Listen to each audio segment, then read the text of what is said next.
Bonsoir à tous, bienvenue à Un jour un psaume, c'est vendredi, c'est 19h, c'est la folie dans les studios, là, ça rigole à droite, à gauche, ça chante, c'est la fin de semaine, on est bien ensemble, j'espère que vous allez bien, peut-être que vous avez prévu un barbecue entre amis, une soirée, parce que maintenant on a le droit jusqu'à 23h, c'est juste des moments formidables que de retrouver ces potentielles soirées où on peut passer des temps de communion ensemble.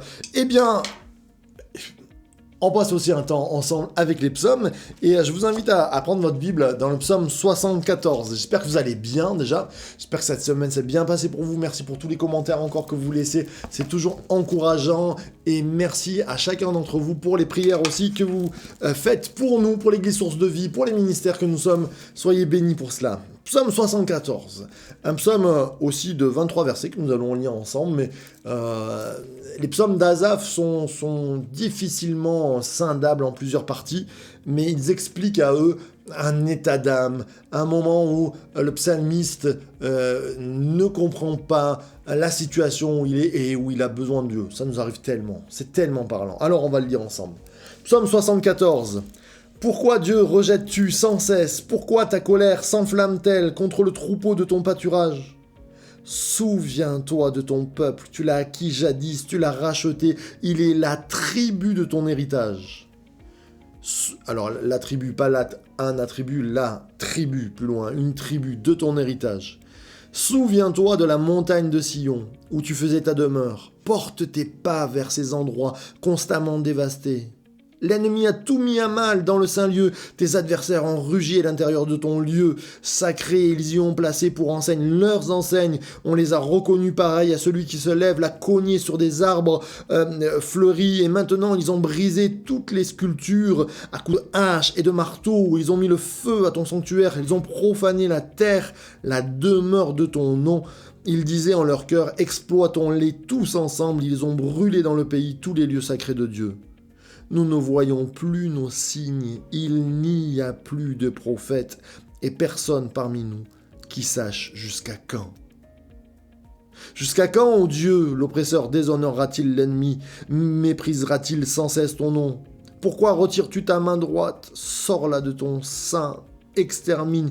Dieu est mon roi, dès les temps anciens, lui qui opère des délivrances au milieu de la terre. C'est toi qui as fendu la mer par ta puissance. Tu les as brisées, les têtes des monstres sur les eaux. C'est toi qui as écrasé les têtes du Léviathan. Tu l'as donné pour nourriture à tout un peuple, aux habitants du désert. C'est toi qui as fait jaillir sources et torrents. C'est toi qui as mis à sec des fleuves intarissables. À toi le jour, à toi aussi la nuit. C'est toi qui as disposé l'astre nocturne et le soleil. C'est toi qui as fixé toutes les limites de la terre, l'été, l'hiver. C'est toi qui les as formés. Souviens-toi de ceci. L'ennemi déshonore l'Éternel. Un peuple insensé outrage ton nom. Ne livre pas l'âme. Alors là, on a deux façons de traduire. Ne livre pas l'âme de la tourterelle aux animaux. C'est pas mon option.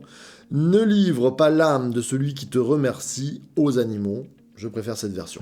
N'oublie pas sans cesse la vie de tes malheureux. Sois attentif à l'alliance, car les lieux sombres du pays sont pleins de repères de violence. Que l'opprimé ne retourne pas confus, que le malheureux et le pauvre louent ton nom. Lève-toi, Dieu, défends ta cause, souviens-toi du déshonneur que te fait subir l'insensé tout le jour. N'oublie pas la voix de tes adversaires, le tumulte sans cesse croissant de ceux qui se dressent contre toi. Amen, amen et amen. Alors, ce soir, un psaume de revendication, un psaume de souffrance, un psaume d'incompréhension. Combien de fois ça arrive dans nos vies? Et je pense que Dieu nous a créés avec des questions. Il y a en nous ce questionnement qui fait que nous sommes humains et pas des robots. Il y a des doutes en nous, il y a des moments où on se dit « mais c'est pas possible que ça se passe comme ça. Dieu, souviens-toi de nous ». Et je crois qu'il y a un combat que nous ne comprenons pas. On pourrait dire que ce psaume, c'est le psaume de Job, presque. Ce psaume, ce Job, ce personnage qui a tout et puis qui ne connaît pas l'enjeu dans les lieux célestes, où Satan vient voir Dieu, et Dieu qui lui dit « Regarde mon héros en bas, regarde comme il est fort, regarde comme il est bon ». Et Satan de dire, mais touche un peu, souffle un peu sur lui, tu vas voir, il sera vite décroché, déraciné. Et tout un enjeu prend place. Job ne le sait pas, il se pose des questions. Il y a quelquefois, dans nos vies, mes frères, mes sœurs, des enjeux que nous ne cernons pas, des causes qui sont impossibles à comprendre. Et pourtant, Dieu reste toujours le même. Et j'aimerais dire, comme Asaph, à un moment donné, dit « Dieu est mon roi, dès les temps anciens, lui qui opère la délivrance au milieu de la terre. » On a un psaume qui nous parle de terre, beaucoup de terre, de mer, de fleuves, de sources, un peu comme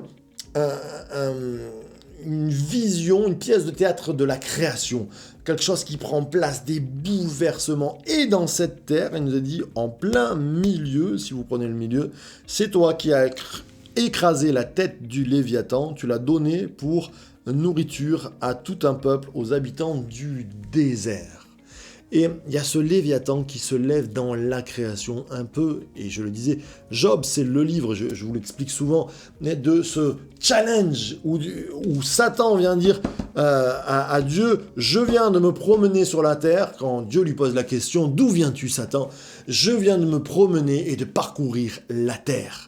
Et cette phrase n'est pas un détail, c'est le Satan qui pique Dieu en disant j'ai parcouru la terre. Il y avait un de tes héros là, tu te rappelles Adam ? Eh bien je l'ai détruit. Tu te rappelles d'Ève ? Je les ai détruits. Tes héros, il n'y en a plus. Et Dieu de dire, regarde Job, il tiendra le coup.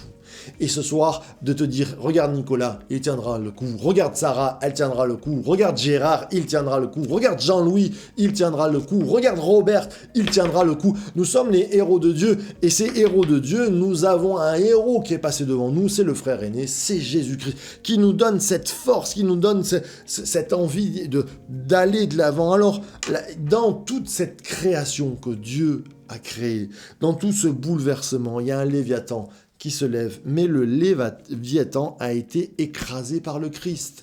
Voici, tout a été accompli, il a blessé le talon, cette promesse, voici de la descendance d'Ève. Tu écraseras la tête du serpent, mais il te blessera le talon. C'est cette blessure mortelle sur le Christ qui a les pieds ensanglantés par des clous sur cette croix, le talon brisé. Vous savez, quand on mettait la croix dans les talons pour que ça tienne solidement, donc on brisait tout l'os du pied. Et là, la tête est écrasée. L'ennemi a tout perdu. Et le peuple est nourri de cette victoire. Et Jésus disant, j'ai vu Satan tomber comme l'éclair. Nous sommes nourris de la victoire du Christ et de la défaite de Satan. Ce psaume vient nous parler de cette victoire que nous pouvons prendre ou que nous pouvons laisser. Combien de fois je rencontre des gens qui devraient être dans la victoire, mais sont les yeux baissés sur le sol, sur la défaite, et n'arrivent pas à lever les yeux. Mes frères et sœurs, mon frère, ma sœur, lève les yeux à la victoire de Jésus. Lève les yeux en regardant la croix, tout est accompli. Le serpent ancien est écrasé. Alors j'aimerais qu'on finisse cette semaine en festoyant à la mémoire vivante de Jésus-Christ, en disant « Tu as vaincu l'ennemi, et tu vains l'ennemi dans ma vie ». On prend des victoires ce soir sur les addictions, sur notre caractère, sur les problématiques qu'on peut trouver sur notre chemin. La victoire est en Jésus. J'aimerais prier avec vous. Notre Père, merci pour ta bonté, merci parce que tu nous as envoyé Jésus qui a écrasé la tête de l'ennemi et qui a fait de ton peuple un peuple victorieux. Nous pouvons ce soir regarder vers notre intercesseur et dire « Lève-toi Dieu, défends ta cause, défends notre cause. Seigneur, viens défendre notre cause ce soir et rends-nous victorieux. Amen, amen et amen. » Quel bon moment, c'est déjà fini, on se retrouve bien sûr ce week-end avec nos célébrations, 9h, 11h, on se régale, on a une nouvelle thématique qui commence.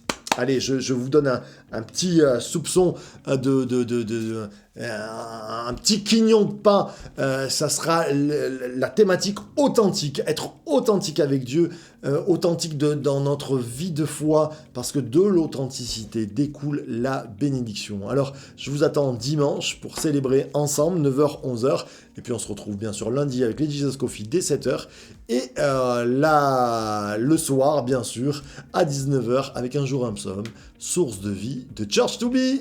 Bye bye!